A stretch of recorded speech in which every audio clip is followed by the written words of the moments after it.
Patuloy na pinaiigting ng Office for Transportation Security ang mga hakbang sa seguridad sa mga paliparan at iba pang transportation hubs sa buong bansa para matiyak ang kaligtasan ng mga biyahero.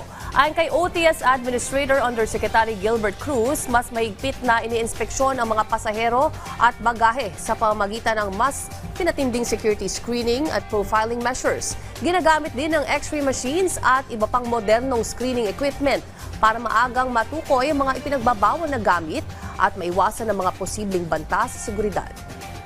Yung mga problema po like yung ganyang mga threats po, yung emerging threats po na yan po ay nasusolve naman po yan kung yan ay nare-report ng maaga.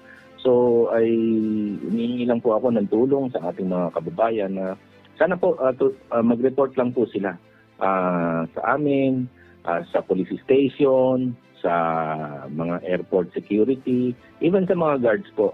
Kasi once na na-report po yan, pagtutulong-tulungan na po yan ng mga law enforcement agencies na nandun po sa lugar na yon.